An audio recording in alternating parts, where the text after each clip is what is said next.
Hi, let's talk about Outlaw Stage 1. When I found out that I had cancer, it was at stage 4B, which staging only goes to 4C. So I was way behind.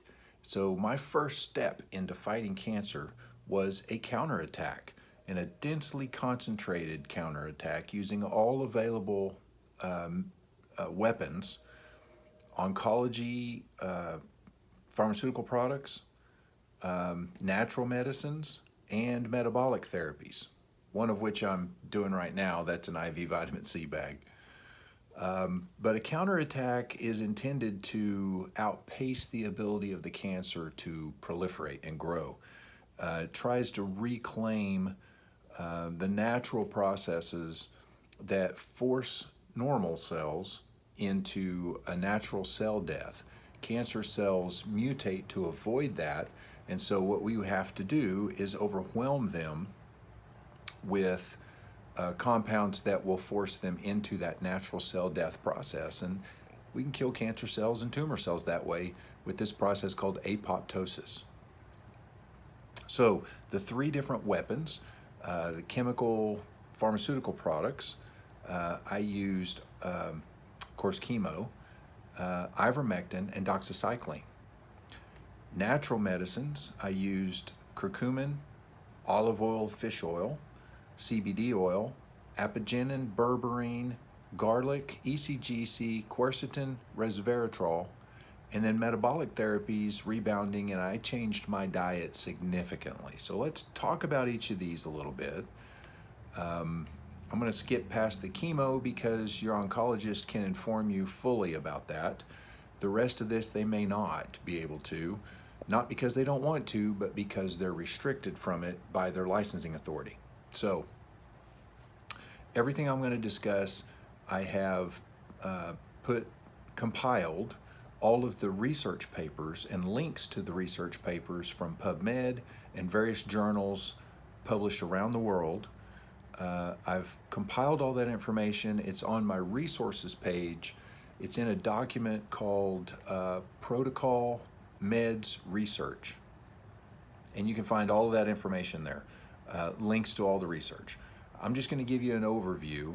Ivermectin, it is shown to have excellent efficacy against chemo-resistant drugs, or excuse me, chemo-resistant cancer cells. So ivermectin actually enhances the ability of chemotherapy to kill cancer cells that normally are resistant to chemotherapy.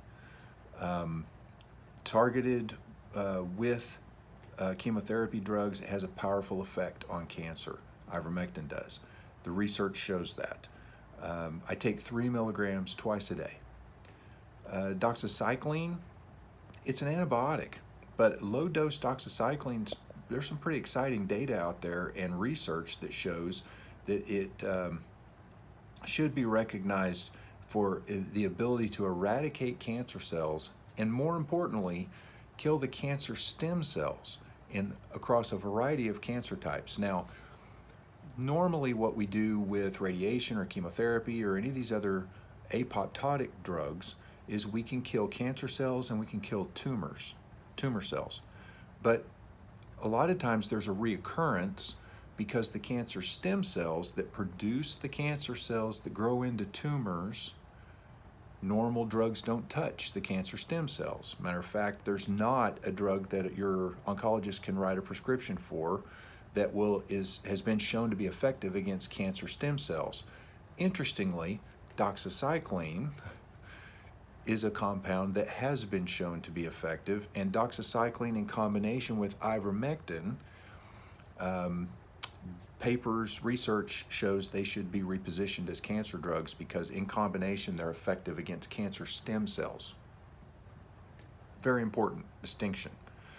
Next is curcumin, and I take a nanoliposomal form, a liquid form of curcumin, because it's more bioavailable.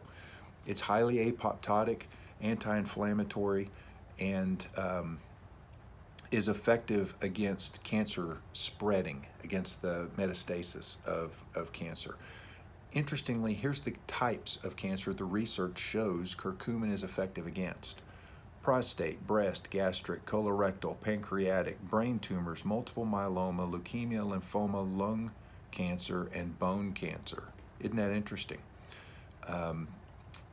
Unfortunately, I've never had a oncologist recommend curcumin to me, but all the research shows that I should be taking it, and I take 500 milligrams in a liquid form in a teaspoon twice a day.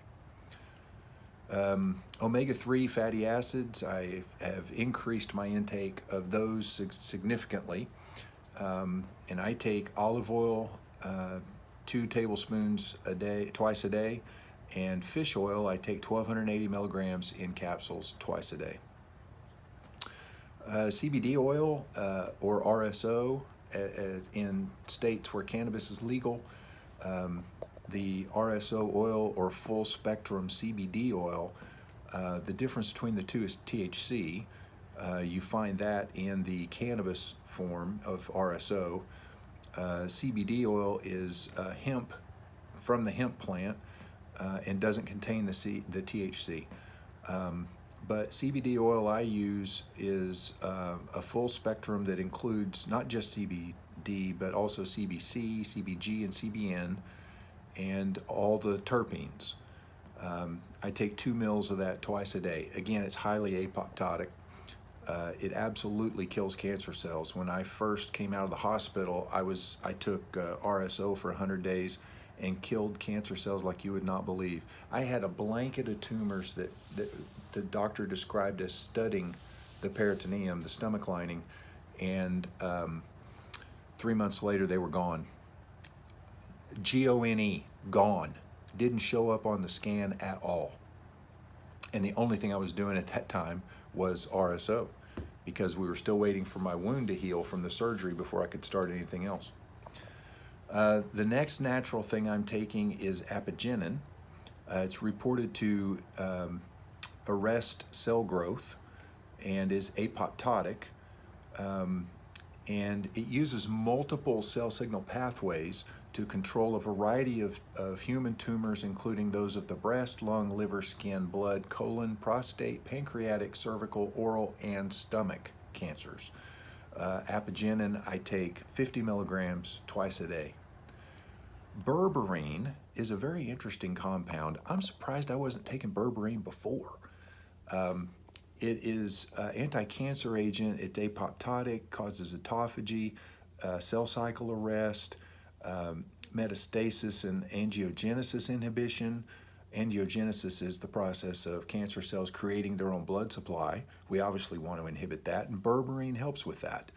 It also plays an important role in suppressing malignant tumor cells. It changes the way the body uses glucose and is an important glucose control support mechanism, and it controls inflammation. Just for the inflammation control alone, I'm surprised I wasn't taking berberine before, but now I take 500 milligrams twice a day in capsules. ECGC is a polyphenol. It's found in green tea, certain fruits, nuts, red wine, dark chocolate, and legumes. The purified form of ECGC I take is in a capsule. It interferes with the initiation, development, and progression of cancer, and it's apoptotic, prevents angiogenesis, prevents the spread of cancer. I take 2 500 milligram capsules to get 1,000 milligrams twice a day. Quercetin is a flavonoid found in white and yellow onions, certain fruits and vegetables. Quercetin exerts its metabolic effect on cancer by inhibiting key enzymes of glycolysis and glucose uptake. It targets the mitochondria in cancer cells, which the mitochondria in cancer cells is already deformed. So quercetin can actually help kill cancer cells by attacking those mitochondria, which provide the energy for the cancer cell to survive. The effect of quercetin on glucose metabolism and energy production contributes to its effect on a cell's viability. and its inhibition. Apoptosis is caused by quercetin as well. I take 2 500 milligram capsules to get 1,000 milligrams twice a day. The next is resveratrol. It's a natural compound found in grapes, mulberries, peanuts, and some other plants and food products. I take 100 milligrams twice a day. It's very important in both prevention and regulation of the initiation of cancer cells starting up, but also it has a great therapeutic effect. It inhibits angiogenesis, inhibits metastasis and progression of cancer. It's apoptotic, it's an antioxidant, it's anti-inflammatory. Again, I take 100 milligrams twice a day. Finally, the metabolic therapies, I do rebounding, which is a little bouncing on the little mini trampoline. About 5 minutes, a couple times a day, I do that. A naturopath told me that that helps keep the lymph system moving and keeps the waste products and dead cells from clogging up your system. I'm killing a bunch of cancer cells, so I definitely need that. And then a no sugar diet. I don't drink any soft drinks anymore. I'm very careful about prepackaged foods. I mostly avoid them. Don't really like eating out at restaurants anymore. I have to be careful about that. I restrict carbs because starches like potatoes and breads are easily converted to sugar in the body. Glucose uptake is 10 to 12 times greater in cancer cells than normal cells, and glucose feeds tumor growth. So based on the microbiology classes I had in college, I know healthy cells will outcompete unhealthy cells for nutrients when nutrient levels are limited.